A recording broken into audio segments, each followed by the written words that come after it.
هو انتوا نازلين مش خايفين من الحكم بتاع ال5 سنين و10 سنين والكلام ده؟ اكيد لا، مش خايفين. يعني احنا شفنا اخواتنا بيتقتلوا قدامنا حتى دلوقتي. يعني ما فرقش معاكم حاجه كشعب يعني؟ لا، واحنا الحقيقه احنا نازلين ناويين على اعدام. 5 سنين ديت يعني اللي نازل ناوي على 5 سنين مننا ما اظنش ان هو كتير. يعني احنا نازلين ناويين على اعدام. يا ريت صراحه يعملوا حاجه يرهبونا بيها غير الخوف، لان احنا ما بقيناش نخاف. لا اعدام ولا 5 سنين سجن ولا اي حاجه، ده كسروا فينا الخوف. حضراتكم نازلين رغم لا طفل معاكي على ايدك، رغم ان القانون يعني جماعه الاخوان الارهابيه انا عشان تاخد 5 سنين سجن تدخل مع باباها. انا زوجي معتقل. زوجك معتقل ونازله ببنتك ومش خايفه؟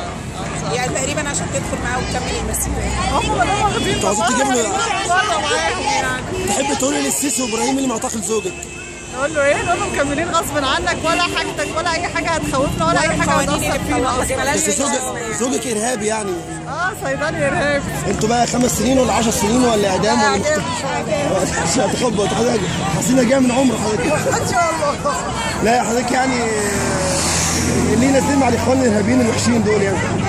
هو الشعب كله كده يا اخوان. هو ارهاب هو الحل. الشعب كده كله اخوان.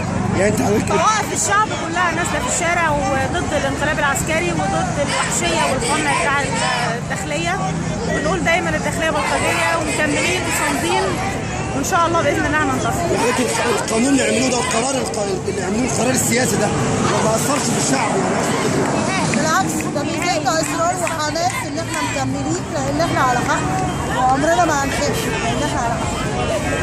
يعني انت عايزه توصلي رساله ان اللي بينزل الشارع ده مش اخوان؟ لا اظن طبعا يعني. انت شايف ان احنا الشعب انتوا طبعا ناس محترمه يعني، ربنا يبارك فيك. ماشي.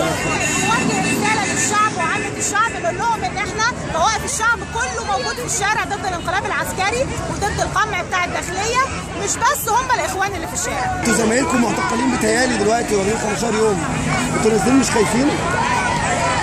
يعني نخاف من ايه؟ نخاف من ايه؟ هم احسن مننا.